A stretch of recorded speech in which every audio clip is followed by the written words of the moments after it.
Hello students, मैं doctor शिखा Agarwal government वीवाईटी PG college दुर्ग के department of economics में कार्यरत हूँ। मैं पब्लिक एक्सपेंडिचर पर अपना दूसरा वीडियो लेकर आई हूँ। तो साथियों, पब्लिक एक्सपेंडिचर के सेकेंड पार्ट में भारत और छत्तीसगढ़ राज्य में सार्वजनिक व्यय में वृद्धि के कारणों पर चर्चा करेंगे। मित्रों, वैगनर का मत था कि आज के समय में विकासशील राष्ट्रों अर्थात जिससे हम भी संबंध रखते हैं, भारत भी एक विकासशील राष्ट्र है, केंद्र, राज्य और स्थानीय तीनों सरकारों के सार्वजनिक व्यय में निरंतर तेजी से वृद्धि हो रही है। छत्तीसगढ़ राज्य भी इससे अछूता नहीं रहा है, बल्कि ये 1 नवंबर 2000 में राज्य के रूप में अस्तित्व में आया। तो हम देखेंगे कि इसके विकास की तो और भी ज्यादा आवश्यकता महसूस होने लगी। तो साथियों, मैं आपके साथ वृद्धि के जो कारण शेयर करूंगी वो भारत और छत्तीसगढ़ राज्य दोनों की आवश्यकता या दोनों के लिए सार्वजनिक व्यय के कारण होंगे। तो आइए इस चार्ट के माध्यम से देखते हैं कि कौन कौन से कारण हैं। हमने इन कारणों को मोटे तौर पर 4 भागों में बांटा है या 4 शीर्षकों के अंतर्गत देखेंगे। आप देख रहे हैं, पहला आर्थिक कारण, दूसरा सामाजिक कारण, तीसरा राजनीतिक कारण और अंतिम अन्य कारण। तो आर्थिक कारणों में हम देखते हैं जो कि अर्थव्यवस्था के लिए सबसे ज्यादा महत्वपूर्ण होता है। पहला है उद्योगों की स्थापना। तो मित्रों, अर्थव्यवस्था का द्वितीय क्षेत्र उद्योग होते हैं। उद्योगों को मजबूत करना बहुत आवश्यक होता है। प्रारंभ में तो सरकार ने उद्योगों का समाजीकरण और राष्ट्रीयकरण प्रारंभ कर दिया था, जिसकी क्षतिपूर्ति के लिए भारी राशि का भुगतान करना पड़ा। इसके साथ साथ नए नए उद्योगों की स्थापना की, जिससे सार्वजनिक व्यय में सरकार की वृद्धि होती चली गई। अब आर्थिक कारणों में दूसरा पॉइंट है साथियों, जो कि बहुत महत्वपूर्ण पॉइंट है, व्यय क्षमता में वृद्धि। व्यय क्षमता में वृद्धि से तात्पर्य है, एक तो राष्ट्रीय व प्रति व्यक्ति आय में वृद्धि होने से करदान क्षमता में वृद्धि होती है और सरकार को व्यय करने के लिए प्रोत्साहन मिलता है। दूसरे मुस्ग्रेव के अनुसार राष्ट्रीय आय में सार्वजनिक व्यय का बहुत बड़ा हिस्सा प्रति व्यक्ति आय में वृद्धि के साथ जुड़ा हुआ है। साथियों, एक समय अवधि में प्रति व्यक्ति आय में वृद्धि सार्वजनिक व्यय में सापेक्ष वृद्धि का कारण हो सकती है। ऐसा इसलिए मित्रों, क्योंकि सार्वजनिक वस्तुओं की मांग प्रति व्यक्ति आय में वृद्धि के साथ साथ बढ़ती है। अगला पॉइंट है हमारा, हम अपने अगले पॉइंट पर आते हैं, अर्थव्यवस्था में स्थायित्व। स्थायित्व से तात्पर्य है स्थिरता। तो जैसा आपको मालूम होगा साथियों, अर्थव्यवस्था में मंदी या तेजी की स्थिति विद्यमान रहती है। इसके लिए सरकार सार्वजनिक व्यय का सहारा लेती है। बहुत ज्यादा स्फीति न हो और न ही बहुत ज्यादा मंदी की स्थिति आए, स्थिरता बनी रहे, जिसके लिए सरकार ही एकमात्र उपाय कर सकती है और वह है सार्वजनिक व्यय। अगला पॉइंट हमारा आता है आर्थिक सहायता। आर्थिक सहायता से क्या तात्पर्य है? विकसित राष्ट्रों के द्वारा विकासशील राष्ट्रों को समय समय पर आर्थिक सहायता प्रदान की जाती है, जिससे भी सार्वजनिक व्यय में काफी वृद्धि हुई है। अगला पॉइंट है हमारा विकास कार्यक्रम, जो कि एक बहुत महत्वपूर्ण बिंदु है। देश में आर्थिक विकास के लिए नियोजन की सहायता से विकास कार्यक्रम बनाए जाते हैं, जिससे व्यय का बहुत बड़ा हिस्सा योजना के निर्माण और उसके क्रियान्वयन पर खर्च हो जाता है। आपको पता है, देश में 13 पंचवर्षीय योजनाओं का निर्माण हो चुका है और प्रत्येक योजना में सार्वजनिक व्यय में वृद्धि हुई है। आखिरी में एक डायग्राम के द्वारा दिखाऊंगी। इसके साथ साथ ग्रामीण विकास कार्यक्रम, सामुदायिक विकास परियोजनाएं शुरू की हैं, जिससे सार्वजनिक व्यय में अत्यधिक वृद्धि हो गई। राज्य के लेवल पर जनपद पंचायत संसाधन केंद्रों का निर्माण, जिनको हम BPRC के नाम से जानते हैं, आंगनबाड़ी, ग्राम पंचायत के माध्यम से विकास कार्यक्रम होते रहते हैं, जनपद पंचायत के माध्यम से होते हैं। तो इस तरह गांव में भी, या हम यूँ कहें कि राज्यों के गांव में भी सार्वजनिक व्यय में इस माध्यम से विकास करने से वृद्धि तेजी से हुई है। अगला बिंदु है हमारा उत्पादकों को सहायता। देश व राज्य में सरकार उत्पादकों को, चाहे वो उद्योगों से संबंधित हो, कृषक हो या लघु उद्योग हो, कुटीर उद्योग हो, को ऋण व सहायता समय समय पर प्रदान करती है, जिससे कि सार्वजनिक व्यय निश्चित रूप से बढ़ता है। अगला बिंदु है हमारा आर्थिक बिंदुओं में मूल्यों में वृद्धि। साथियों, बढ़ती हुई कीमतों के साथ सरकार को अपने कार्यों को पूरा करने और सार्वजनिक वस्तुओं की आपूर्ति को बनाए रखने के लिए सार्वजनिक व्यय में वृद्धि करनी पड़ती है। मुद्रास्फीति के दौरान सरकार अपने कर्मचारियों को महंगाई भत्ते का भुगतान करती है, जिससे सार्वजनिक व्यय में वृद्धि होती है। तो आपने देखा मित्रों, ये आर्थिक कारण सार्वजनिक व्यय में वृद्धि में एक महत्वपूर्ण भूमिका अदा करते हैं। अपना दूसरा बिंदु आता है सामाजिक कारण। इन सामाजिक कारणों में दो प्रमुख हैं, सामाजिक सुरक्षा एवं सेवाएं और जनसंख्या में वृद्धि।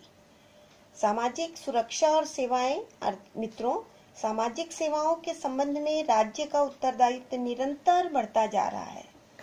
सामाजिक सेवाएं कौन सी होती हैं? जैसे शिक्षा, स्वास्थ्य, कानून आदि का भार राज्य पर बढ़ता जा रहा है।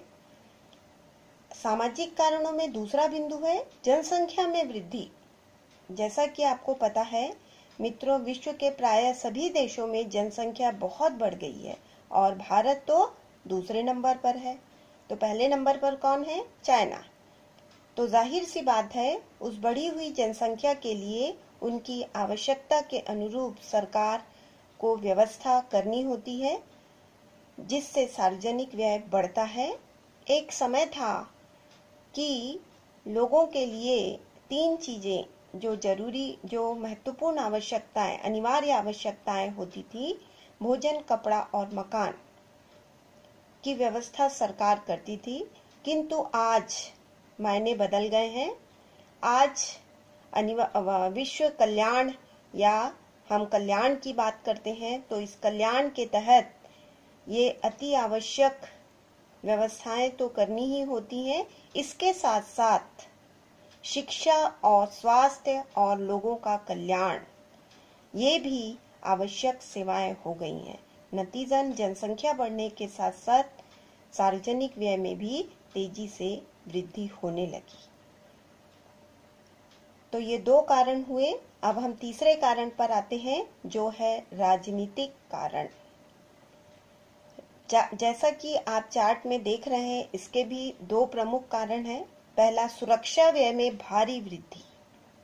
साथियों, सार्वजनिक व्यय में जबरदस्त वृद्धि को देखते हुए आधुनिक समय में युद्ध और युद्ध के खतरों के लिए भी जिम्मेदार ठहराया जा सकता है। अर्थात जो सार्वजनिक व्यय में इतनी तेजी से वृद्धि हो रही है, वो युद्ध और युद्ध को खतरों की वजह से काफी कुछ हो रही है। इसके साथ साथ सरकारों को युद्ध के सामानों के उत्पादन पर अधिक से अधिक व्यय करना पड़ता है। रक्षा व्यय लगातार बढ़ रहा है। इसके अलावा सेवानिवृत्त युद्ध कर्मियों के लिए पेंशन, युद्ध ऋण पर ब्याज, पुनर्वास की लागत, ये भी सार्वजनिक व्यय में वृद्धि का एक कारण बनते हैं। दूसरा है प्रजातांत्रिक आधार।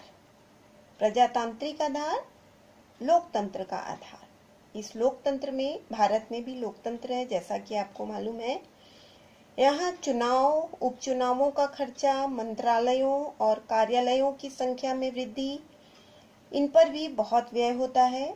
छत्तीसगढ़ में भी नए जिले संभागों का निर्माण के बाद इन सभी में सेटअप के लिए सरकार के सार्वजनिक व्यय में निश्चित रूप से वृद्धि हुई है। तो साथियों, इस कड़ी में अंतिम पॉइंट के अंतर्गत जो न आर्थिक है, न राजनीतिक है, न सामाजिक है, बल्कि मैंने उसे अन्य कारणों में रखा है।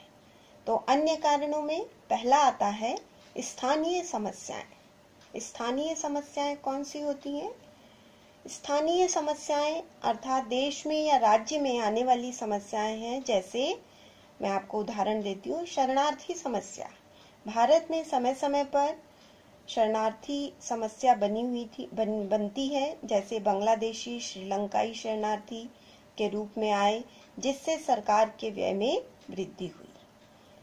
अगला बिंदु आता है विश्व संघ। विश्व संघ की भावना के प्रचार के कारण कुछ अंश विभिन्न संस्थाओं को अवश्य देना होता है। आज विश्व बंधुत्व की भावना पूरे विश्व में है, तो जिससे कि सार्वजनिक व्यय निश्चित रूप से बढ़ता है। अगला बिंदु है हमारा सामूहिक संतुष्टि। सामूहिक संतुष्टि अर्थात साथियों, आज पूरे विश्व में कल्याणकारी राष्ट्र व राज्य की विचारधारा है। इसका उद्देश्य क्या है? अपने नागरिकों को आर्थिक, सामाजिक, राजनीतिक भलाई को, कल्याण को बढ़ावा देना। ये आम लोगों के जीवन स्तर में सुधार के हर संभव प्रयास करती है। इस उद्देश्य की प्राप्ति के लिए पहले कभी उसने कल्पना भी नहीं की होगी जो सेवाएं उसे अब शुरू करनी पड़ी हैं, जैसे बेरोजगारी भत्ता, सामाजिक बीमा, वंचित वर्गों के लिए प्रावधान, आय की असमानताओं को कम करने के लिए राज्य में मुफ्त और सस्ती चिकित्सा सहायता, रियायती भोजन और आवास, मुफ्त शिक्षा पर बड़ी राशि खर्च करता है। इन सामाजिक सेवाओं के कारण देश और राज्य का व्यय भी तेजी से बढ़ रहा है। अगला एक बिंदु है साथियों, शहरीकरण का प्रसार। शहरी क्षेत्रों के विकास के साथ नागरिक प्रशासन पर खर्च की प्रवृत्ति बढ़ रही है। नागरिक प्रशासन के खर्च क्या हैं? जैसे जल आपूर्ति, बिजली, सड़क, स्कूल, कॉलेज, यातायात नियंत्रण, पार्क, पुस्तकालय, खेल के मैदान, इन पर खर्च दिनों दिन सरकार का बढ़ता जा रहा है। मित्रों, शहरी क्षेत्रों में अदालत और जेलों का भी खर्च बहुत तेजी से बढ़ रहा है। तो इसके अंतिम कारण है परिवहन और संचार का कारण। परिवहन और संचार के क्या कारण है? जब देश में व्यापार अच्छा हो जाएगा और वाणिज्य का विस्तार हो जाएगा, तो सरकार राज्य को एक कुशल परिवहन प्रणाली प्रदान करती है, जैसे नई रेल लाइन, राष्ट्रीय राजमार्ग, पुल, सड़क, नहरों का निर्माण इत्यादि। तो साथियों, ये प्रमुख कारण थे जिससे भारत और राज्य सरकार के सार्वजनिक व्यय में वृद्धि हुई है। मित्रों, यहाँ पर आपको थोड़ा ये भी मैं बताना चाहूंगी कि सरकार के योजनागत व्यय क्या है और गैर योजनागत व्यय क्या है। जैसे कि मेरे पहले वीडियो में मैंने लिखा था कि इस पर भी मैं प्रकाश डालूंगी, एक बिंदु मैंने ये भी लिया था। तो मित्रों, जैसा कि आपको मालूम है कि भारत के आर्थिक विकास के लिए रणनीति के रूप में आर्थिक नियोजन अर्थात पंचवर्षीय योजनाओं को अपनाया गया। प्रारंभ में जो भी व्यय होता था उसे योजनागत व्यय ही कहा जाता था, किंतु धीरे धीरे व्ययों में काफी तेजी से वृद्धि होने लगी और ये दो भागों में बढ़ गया, योजनागत व्यय और गैर योजनागत व्यय। तो योजना में जो शामिल व्यय है वह योजनागत और जो शामिल नहीं है वो गैर योजनागत। तो साथियों, गैर योजनागत मुख्य रूप से नॉन प्रोडक्टिव होता है, जैसे वेतन, सब्सिडी, लोन, ब्याज वगैरह। तो साथियों, इस चार्ट को देखिए जिसमें हमने सरकार के योजनागत और गैर योजनागत व्ययों को दिखाया है। इन सभी व्ययों की चर्चा हम सार्वजनिक व्यय में वृद्धि के कारणों में कर चुके हैं। साथियों, छत्तीसगढ़ राज्य में सार्वजनिक व्यय में वृद्धि, योजनागत व्यय में वृद्धि और गैर योजनागत व्यय में वृद्धि को मैंने एक डायग्राम में दिखाया है, जिसमें प्रत्येक वर्ष में इनमें वृद्धि हो रही है, चाहे वह योजनागत व्यय हो, चाहे वो गैर योजनागत या पूंजीगत व्यय। इस डायग्राम में देखिए एक्सपेंडिचर और ट्रेंड्स एंड कंपोजिशन को दिखाया है छत्तीसगढ़ राज्य में। इसमें सार्वजनिक व्यय 2012-13 में 33,779 करोड़ रुपए था, जो 13-14 में बढ़कर 38,757 हो गया। वहीं 14-15 में बढ़कर 46,195 करोड़ रुपए हो गया। और आगे 15-16 में यह व्यय बढ़कर 51,811 करोड़ रुपए है और 16-17 में बढ़कर 57,968 करोड़ रुपए हो गया। तो साथियों, ये जो ट्रेंड्स है सार्वजनिक व्यय का छत्तीसगढ़ में, हम देखते हैं कि निरंतर इसकी धनराशि में वृद्धि होती चली जा रही है। इसे हमने रेखा चित्र में ब्लू कलर के कर्व से दिखाया गया है। राजस्व व्यय में भी लगातार वृद्धि हो रही है। आप देखेंगे योजनागत और गैर योजनागत व्यय भी लगातार बढ़ रहा है। इतना ही नहीं, पूंजीगत व्यय में भी वृद्धि हो रही है। ये मैंने अलग अलग रंगों के कर्व से दिखाया है।